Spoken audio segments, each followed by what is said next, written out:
Ngayong umaga nga mga pare ko, nagpa-deliver ako ng kahoy. Bali, ito nga pala ang episode 3 ng Bullet Farm. Medyo malungkot nga pala tong episode na to mga pare ko kasi grabe yung nangyayari sa mga manok ko. At grabe nga pala tumulong si kaibigan to mga pare ko, nagpapakita ng cleavage.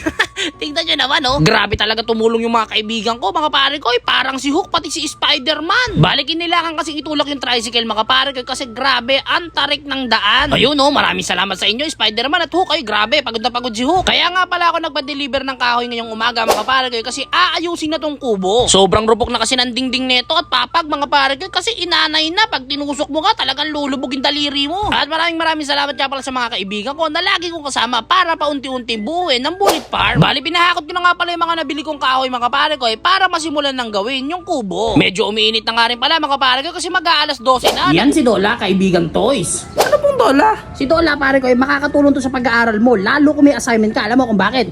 Kasi kahit anong itanong mo kay Dola ay sasagutin ka niya. At take note, libre lang magtanong kay Dola, madadagdagan ng kaalaman mo rito. Kaya kung ako sa'yo kaibigan Toys, i-download mo na si Dola. Bulat na lang ako nang bigla akong tinawag ni Ngangabo mga pare ko, may kinuha siya, patay ang isa kong manok mga pare ko. Susubukan pa sana ni kaibigan Toys na CPR mga pare ko, kaso wala na daw talagang buhay. Kaya kinakailangan na daw tong irekta sa kumukulong tubig mga pare ko at gawing ulam. At ipapakita ko nga pala sa inyo ang mga itsura ng mga manok ko mga pare ko. Pa-comment ka mga pare ko kung ano ba kalagayan ng manok ko, kung masigla ba or hindi mga pare ko. Para lang sa may mga alam ng RTL Chicken kaya mag-comment na kayo. At balik na nga pala tayo sa may kubo mga pare ko. Bali, pinipinturahan na pala namin yan mga pare ko. Magugulat na lang kayo sa magiging resulta nito mga pare ko. Ay, maganda to mga pare ko. Tapos si Ngangabo at si kaibigan to ginagawa na yung papag. Kumalipas na naman ang kinaumagahan mga pare ko. Grabe, meron na namang namatay mga pare ko. Kaya dali-dali ko nga palang pinuntahan ng aking mga manok mga pare ko para i-check sila. Pagtingin ko na naman mga pare ko, may nakita na naman akong patay mga pare ko. Aray ko, talaga mapapakamot ka na lang talaga kahit hindi makate. Nagulat na lang ako mga pare ko nung tinitigan ko talaga yung mukha nila, namamaga at sinisipon sila mga pare ko. Ay lumulobo yung mukha nila mga pare ko. Anong klaseng sakit to at ano kayang pwede kong ipainom dito? Kaya tinitigan ko nga pala isa-isa yan mga pare ko at kinuha ko yung may mga lumulobong mukha mga pare ko. Tapos pinagsama-sama ko para hindi na sila magkahawa-hawa. Bakit kaya nagkakaganito mga manok ko mga pare ko? Tama naman yung proseso sa pagkain nila at pag-inom nila ng mga vitamins. Wala na lang ako nagawa mga pare ko kundi kumamot sa hindi makate. Kinaumagahan nga pala ulit mga pare ko. Nilagyan namin sila ng insulation. Baka naman naiinitan sila ng sobra kaya sila namamatay. Inuulit ko mga pare ko, pa-comment na lang kung ano bang pwede kong gawin sa mga manok ko. So ayun nga mga pare ko, sa mga meron nga palang alam dyan sa RTL Chicken mga pare ko, i-comment nyo naman kung ano bang sakit ng aking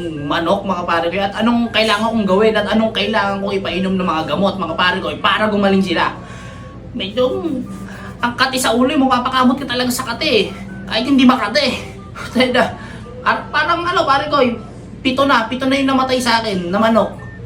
Sa mga may alam dyan, inuulit ko mga pare ko inuulit ko. I-comment nyo na lang dyan sa baba mga pare ko kung anong pwede kong gawin Maraming salamat mga pare ko. Hanggang dito na lang to Salamat ka pala sa panonood mga kaibigan kong batak pang